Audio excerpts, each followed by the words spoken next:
This video is sponsored by Notion. I am a person with a lot of hobbies, and thanks to the internet, I can have a few of them as a source of passive income. Now, as fun as it looks, it gets really hard to manage a zillion things in your life along with your habits, relationships, and academics. It kinda gets necessary to keep track of everything on paper or in a written manner at least. Everything needs to be put out of my mind so that I don't have to remember everything deliberately and live in the constant fear of forgetting something. This is where the need of an efficient note-taking and organizational application comes in, and after a lot of experimentation, the one that has been the most effective for me is undoubtedly Notion.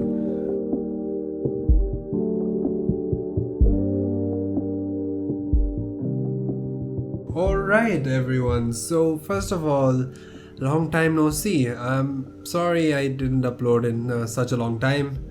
And I personally have been doing a lot of stuff in my life after like 7th or 8th standard. And ever since I've had more than just my academics to take care of, I didn't want my brain to be used to remember all the little things and keep track of everything.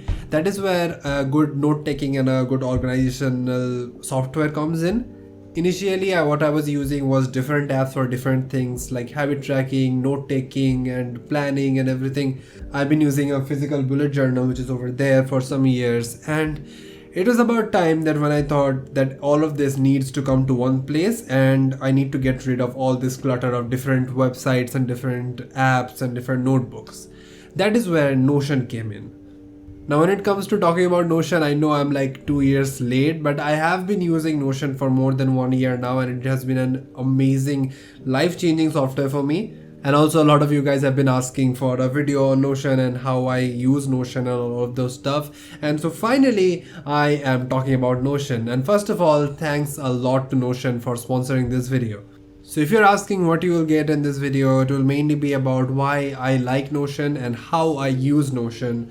Those are the main topics I am going to talk about in this particular video. So let's tackle the first question up front. Why do I use Notion? So the first thing that comes to mind is that Notion is a free piece of software. Notion is a free note-taking app which also has its premium versions, but don't click away just yet. The free personal version is more than enough for me, and chances are it will be for you as well.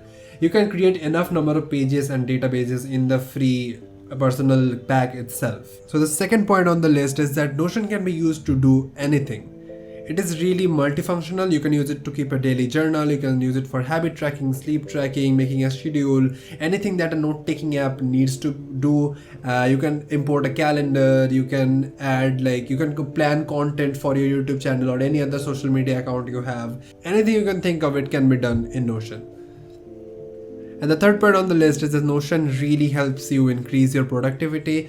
For once, it is basically a combination of all the apps that I used to use before. It reduced all the clutter. Now I have just one destination to go for all the organizational stuff that organizes my life and drives it around. So I don't have to keep track of all these different apps and their subscriptions and stuff. So I can just go to Notion and have everything listed out at one place. That is only part of the puzzle. If used mindfully, Notion can be an absolute productivity engine. Different pieces of productivity system can be modeled really well in Notion. Some of the systems I use are habit tracking, sleep tracking, personal budget, book database, content calendar, semester diary, daily journal, and so on. Now, talking about that one particular aspect that I think sets Notion a lot ahead of any other note-taking and organizational app is its customizability. You can literally break and make anything in Notion. Like, you can just hit the slash key on your keyboard and get an extensive list of which other options you can use, like bullet points, numbered lists, links, emojis, callouts, checkboxes, and much more. Whenever I'm working on a programming project and I need to include some kind of code snippet, Notion makes it really easy to do. This is something I haven't seen in any other softwares that I used before. Unlike other apps, you can create tables, boards, and lists of any kind in just one single click. In Notion, you can also create templates to be used over and over again. You can find millions of videos on YouTube about people making their own templates and describing how they use them. You can find a lot of useful templates on the Notion app itself, and you can find other templates all over the internet which you can directly duplicate into your own system. And if you want to get extra geeky, you can use some little bit of coding in the formula section of Notion to make it that much more efficient. I will not go much into that in this video, maybe sometime later. Now, whenever I'm working on a project, it's very rare that I'm working on a project by myself. So one of the biggest things that Notion provides is collaboration. You can literally share the database or the page that you're working on that keeps track of all the aspects of one project to every other team member that you have currently. Like I have this database for all the freelance projects that we work on. This keeps track of the platform, client name, the project type, status, and who's working on it, the name of the project, and everything in between. Because me, Abhishek, and Yash all work together on this project, so I have shared this whole document with Abhishek and Yash so they can easily access it and change things around, and it becomes really easy and seamless, although we're in the same campus. So now that we have looked at the things that sets Notion apart from any other note-taking app, let's dive a little bit deeper into how I like to use Notion. I'll quickly jump into my laptop and show you the different, mainly predominant pages that I use on a daily basis, and you can get some ideas from it. And I will not be going much into how to make these pages. If you want me to make individual videos about how to make each of these pages, they take a little bit of time, but they are really worthwhile. I can make those videos afterwards, so let me know in the comments below if you are actually interested in seeing how I make those pages. Alright, so now let's jump into Notion and look at the different pages or databases that I use on a daily basis. The first one that I keep open on my second screen almost throughout the whole day is the page I called Keep in Check. This has different things like the goal setter, the current goals that I'm working on, creative ideas. Whenever I get some kind of idea, I can note it down. And there is also the journal where I write about my day. I don't do it daily, but yeah, whenever I feel like writing something, I do write it down about my day whenever something interesting happens in my life. And this is basically a to-do list of different parts of my life. This is all the academics related to YouTube, related to freelancing. These are the clubs, the college clubs I'm in, and these are the two things that I wish to do and build a habit of reading and some kind of gym or sports every single day. I imported this clock, which you can Google easily, and you can import it as well.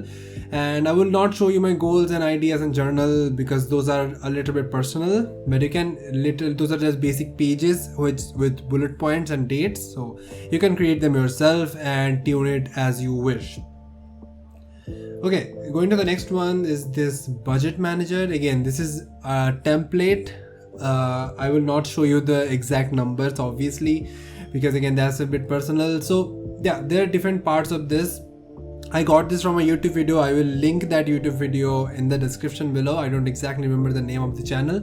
I have a budget set differently on a different page and what kind of in what category I am spending it, what kind of item it is, like is it coming from YouTube or freelance, affiliate, sponsors or something else, or it is all these green ones are incomes, all the red ones are expenses, the date, the amount, in or out. This can be used later on for the filters, and you can add as many of these as you want. I added this for no reason. I'll just delete this one, and all that you add here, all that goes into the balance. You can keep track of the balance. These are some garbage numbers I have filled in. The real budget manager, I'm not showing it to you. And other than the balance, you can go to like the cash flow. You can track your spendings, the earnings, the average spending and average earning. You can find all of that. You can fix a budget for every month, how much you want to spend for property, insurance. Again, I don't have any property or insurance, so these are like garbage numbers from the templates. And yeah, so these are the things you can try to keep yourself in check. And whenever you come to college and you have to manage your expenses for the first time all by yourself, a budget tracker is really helpful to cut your expenses and not spend too much money on useless stuff. On to the next one is a book database that I use for keeping track of whatever I'm reading and what I am reading and remembering things that I found useful in a book. I'm still creating the wish list on my bullet journal. After I'm done, I will just put it all here. So in the books, you can see I have the book name, the author, the property, which can be different, like informative, non-fiction, self-development, tutorial, or fiction. The number of pages I've read, the total number of pages is the progress. It shows that you can use I was saying, right, you can use a basic formula for this. Just a basic bit of coding, you can really get a grasp of this if you want to, but you don't need to do that. and I have a rating part. Whenever I complete a book, I keep rating it. All the green books are the ones I am currently reading or I have to read. All the blue books are something I have already finished. And another thing I do, if you can see, there's an open sign here, so that means all of the books are a page by itself. So if I open this, The Lonely City by Olivia Laying, you can find, like, whenever I find something interesting, whenever I find something interesting or something informative that I want to remember for later references, I just put down the same line, the same exact words as quotes, and after I'm done reading the whole book, I will go through all these quotes and I'll write the key takeaways, the things that I learned and things that I want to remember from this book. So that is a really niche thing to do, to remember all the things and all the lessons you learn from reading fiction or non-fiction or any kind of self-development books. So that goes with the book database. We have already done with the keep in check. Then it is semester 5. These are basically the schedule of my everyday, like, classes and stuff. I also have different pages for all the courses that are currently going on with different notes and different links to classes and stuff, so I can find everything at one place. And at the end, it is probably the thing you have been looking for. This is the content calendar that I use. This is literally written brainstorming and planning everything that is relevant to the YouTube channel. So these are all the ideas that I get, like loneliness, how I use Notion, why I'm starting to read again. There are different ideas. Most of those ideas don't even convert into a video in the end, but I just write them down. These are the tags. What kind of video it is, like storytelling, productivity, or informative, or something like, there are different, like read it all, creativity, art, vlog, and everything. So these are the things that I used to keep track. You can see the deadlines are already way over, but yeah, I'm finally making this video of how I use Notion. The type is always video or sometimes shorts. I didn't make this short, but you can see the status, like these are all in ideation. Others have not even started. You can go down, these are all in ideation. There's videos that I wanted to make but I never made, and in the end you can find all the published videos that I have made. I just, whenever I'm done making a video, I can just drag it down all the way, so it can be in the published section, so I don't have to worry about all of that. So as you can see, I have a bunch of ideas, and if I open any of this, if you want to see, I'll open something that is done before. So if I go here and this is the video which I made about how I make a video. If I open this as a whole page, it will be easier to see. So as you can see, these are the same things that was visible outside. I don't know if this was sponsored. I don't remember this to be sponsored, but well, in the metadata I have thumbnail ideas, title ideas, and description. I barely use this as much, but when I am planning a bigger video or something important, I do use those. These are the research part, which was not really important because everything that I wanted to talk about was already with me. I didn't have to go to the internet and look for something. This is the plan. Everything that I want to talk about is initially what I write, and after that the resources. Use the Peter McKinnon transition and the flares and the burn, which I definitely didn't use and I forgot about it. Well, then is the short list, the different shots that I want to take, that goes in. Then there is the script. All the yellow lines mean that I just need the voiceover, and all the white lines mean that I have to talk to the camera. So these are all the script and everything that goes into it. And after I got all the footages, everything goes out to Premiere Pro, and the whole editing and publishing process is done all over there. So if you're interested in knowing how to make any of these pages from scratch, I can make a different video about it. You can let me know in the comments below. I would definitely take your comments into consideration, and these videos won't be that hard to make, so yeah, obviously. So that is kind of all I wanted to talk about how I use Notion without going much in depth into how I make it. Alright, so that was all the pages that I use predominantly on a daily basis on Notion that helps me keep track of all the things and organize everything that I do in my life, because I kind of have a lot on my plate and it really helps me organize everything. And after seeing all of this, I am pretty sure you're convinced that Notion can be a really valuable addition to your life, and I cannot recommend it enough. So if you want to use Notion and organize your life in a really efficient way, you can go down below and click the first link on the top, and you will be really good to go. And thanks again people at Notion for kindly sponsoring this video. I am really grateful for it. And thanks to all of you guys for watching. My subscriber count has been going down lately, and I think we need to do something about it.